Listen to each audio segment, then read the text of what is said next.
Hey guys, in this video I'm going to show you how to use Adidas Running app points. If you find this video helpful, please consider to like this video and subscribe to my channel.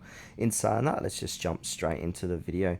Okay, so I'm currently inside my account for Adidas, and then now once you're here, it's going to show you how many points you got to spend. So currently I've only got 50 points to spend, and I am an Adidas Club level 1 member.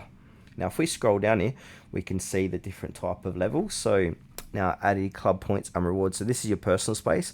Get the lowdown on your membership status and all the points and rewards you've earned.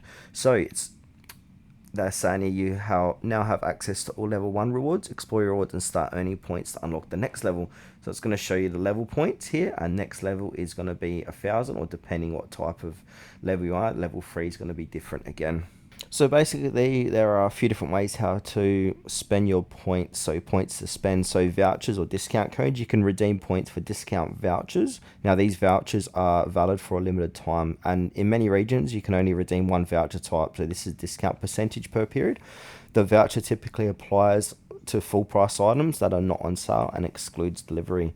Now also another way is points only products. So there are selected products in the point shop that you can purely buy with your Adidas Club points, and also partner offers and experiences. So sometimes you can redeem points for partner deals, for example subscription services or event entries. For example, Adidas has a program called Les Mills where you can use Adidas Club points for their membership or experiences.